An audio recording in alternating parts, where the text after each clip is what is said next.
সীমান্তে কাঁটাতার দিয়ে হত্যাযজ্ঞ চালিয়ে কেউ বন্ধুত্বের কথা বললে তা সম্ভব নয় বলে মন্তব্য করেছেন বিরোধী দলীয় চিফ হুইপ নাহিদ ইসলাম।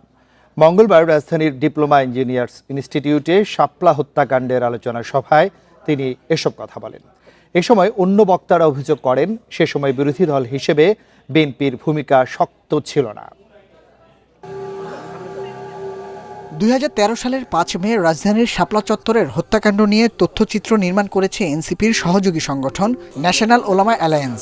মঙ্গলবার বিকালে তথ্যচিত্র প্রদর্শনী ও বিচারহীনতা নিয়ে আলোচনা সভার আয়োজন হয়।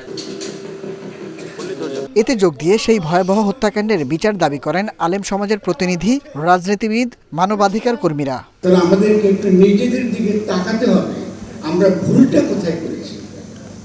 আমরা যদি ভুলটা বুঝতে না পারি, 5 মে তো বটেই, আপনি খুব দ্রুত যে অন্যান্য যে সকল গণহত্যা হয়েছে, ইতিমধ্যে আলোচনা হয়েছে, তার বিচার হবে না।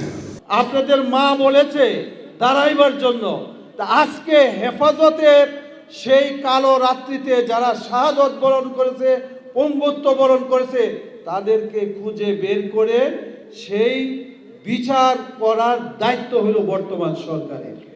এনসিপির আহ্বায়ক ও বিরোধী দলীয় চিফ হুইপ নাহিদ ইসলাম শাপলা হত্যাকাণ্ডে সে সময়কার বিরোধী দল বিএনপির দুর্বলতা নিয়ে প্রশ্ন তোলেন। তো সীমান্তে কাঁটাতার দিয়ে এবং সীমান্তে আমার দেশের জনগণকে হত্যা করে কেউ যদি বন্ধুত্বের কথা বলে, তার সাথে বন্ধুত্ব সম্ভব না।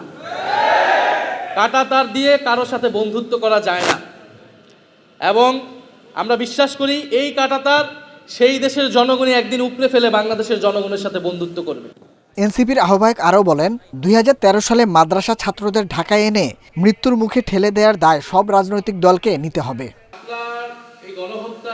Nahid Kamal, independent news, Dhaka.